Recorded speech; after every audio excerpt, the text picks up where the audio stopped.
Oke, Assalamualaikum warahmatullahi wabarakatuh. Perkenalkan, nama saya Intan Kirono dari Teknik Industri Angkatan 2020.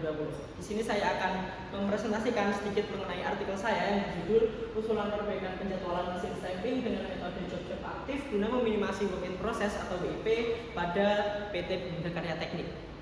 Oke, adapun pokok bahasan yang akan saya sampaikan, yang pertama adalah pendahuluan, pengumpulan data, evaluasi penjadwalan, implementasi, dan yang terakhir adalah rekomendasi perbaikan. Oke, masuk ke pendahuluan. Jadi PT Bumda Karya Teknik ini merupakan suatu perusahaan yang bergerak di bidang manufaktur dan memiliki fokus memproduksi alat-alat berat atau spare part. Jadi dalam menjalankan bisnisnya ini PT Bumda Karya Teknik menggunakan sistem produksi make to order atau dengan pre-order atau PO.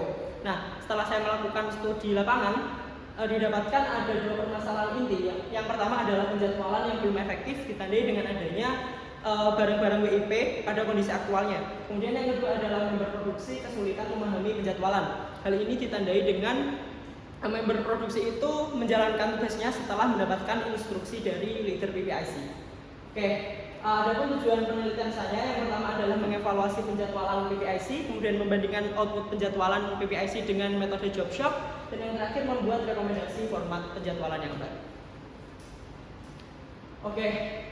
Selanjutnya merupakan pengumpulan data. Data yang saya butuhkan ada 4, yaitu yang pertama ada data load capacity planning yang berisi data mengenai part-part yang diproduksi yang sudah disesuaikan dengan customer masing-masing. Kemudian ada fixed machine fixed part, yaitu data yang sudah saya sesuaikan dengan kondisi lapangan seperti apa dan SOP per masing-masing mesin itu seperti apa. Kemudian penjadwalan tanggal 9 sampai 11 Januari ini untuk evaluasi saya. Kemudian waktu download dan cycle time terbaru ini saya dapatkan dari rekan saya Laurentius dan Nadira Amelia yang kebetulan melakukan kerja praktek di tempat yang sama seperti saya.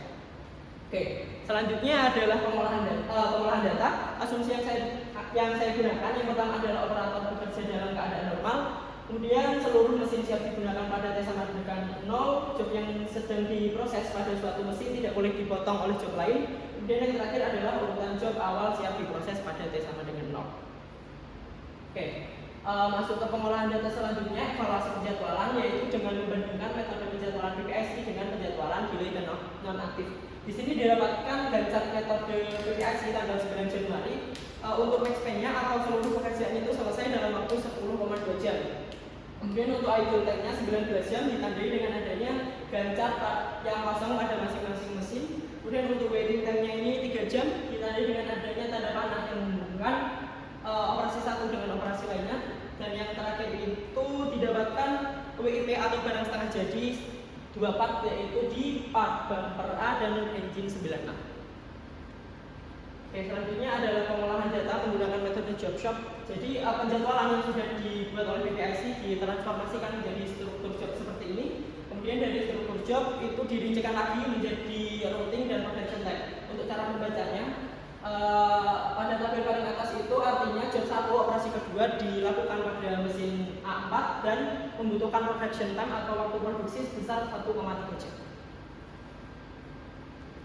Oke, selanjutnya merupakan contoh pengolahan data menggunakan metode job shop untuk penjelasan dari kepala. Tabelnya stage itu artinya tahapan, A1 sampai B4 itu artinya jenis mesin yang digunakan, kemudian ST itu routing terpilihnya, RT itu ready time, T itu waktu proses, C itu waktu selesai. Nah, untuk lingkaran hijau itu merupakan hal yang membedakan pengolahan data dari metode non-delay dan metode non-aktif.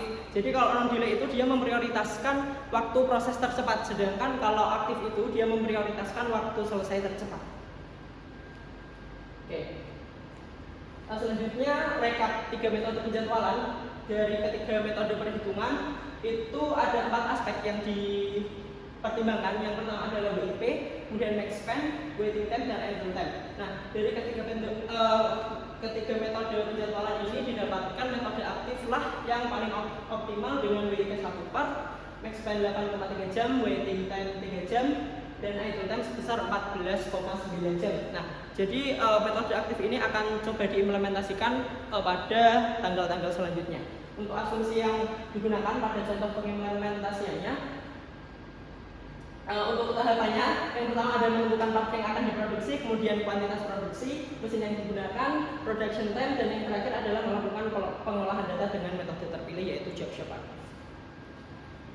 Oke, selanjutnya merupakan hasil contoh implementasi dari metode aktif tanggal 11 Januari. Didapatkan lifespan-nya adalah 5 jam dari waktu normal 8 jam, kemudian idle time 40,5 jam. Hal ini didapatkan karena semua job itu selesai dalam waktu 5 jam. Oleh karena itu, waktu nganggur yang lama.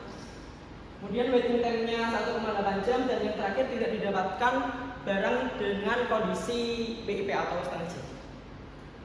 Oke, selanjutnya masuk ke format penjadwalan. Format ini merupakan format penjadwalan yang masih berlaku sampai sekarang di PT Bidang Karya Teknik.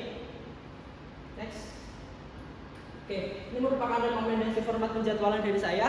Saya merekomendasikan format ini karena saya terinspirasi dari Kanban perintah produksi. Jadi di format penjadwalan yang saya rekomendasikan itu berisi kode mesin, nama part, proses, hari, shift, kemudian ada juga tabel mengenai perbandingan antara planning dan aktual terkait dengan waktu dandori, production time, dan target produksi. Nah, untuk tujuan saya merekomendasikan format penjadwalan ini adalah untuk memudahkan staf PPIC dan leader produksi ini untuk mengevaluasi keberjalanan produksi tiap harinya dan untuk memonitoring keberjalanan produksi. Oke, lanjut ke kesimpulan. Jadi ada 3 kesimpulan. Yang pertama adalah terkait evaluasi. Berdasarkan hasil perhitungan yang sudah dilakukan, job aktif merupakan metode yang paling efektif. Kemudian implementasi, terjadi perbedaan signifikan didapatkan antara sebelum penerapan dan setelah penerapan dengan menggunakan metode job shop. Kemudian untuk yang ketiga, rekomendasi format penjadwalan yang mulanya 1 shift itu 1 lembar dijadikan 1 operasi itu 1 lembar berdasarkan Kanban perintah produksi. Oke, mungkin sekian yang dapat saya sampaikan, kurang lebihnya mohon maaf. Wassalamualaikum warahmatullahi wabarakatuh.